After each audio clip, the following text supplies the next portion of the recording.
महाराष्ट्र राज्यामध्ये संभाजी भिडे सतत वादग्रस्त आणि चिथावणीखोर विधाने करत असतात, तरीसुद्धा भारतीय जनता पार्टी सरकार त्यांच्यावर कायदेशीर कारवाई करत नाही, त्यांना अटक देखील करत नाही.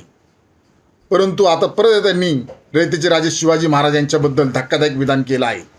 संभाजी भिडे म्हणत आहेत, रयतेचे राजे शिवाजी महाराज सर्व धर्म समभाव मानणारे नव्हते.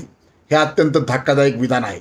मुळात रयतेचे राजे शिवाजी महाराजांनी सर्व जाती धर्माच्या मावळ्यांना एकत्र करून रयतेचे राज्य निर्माण केलं.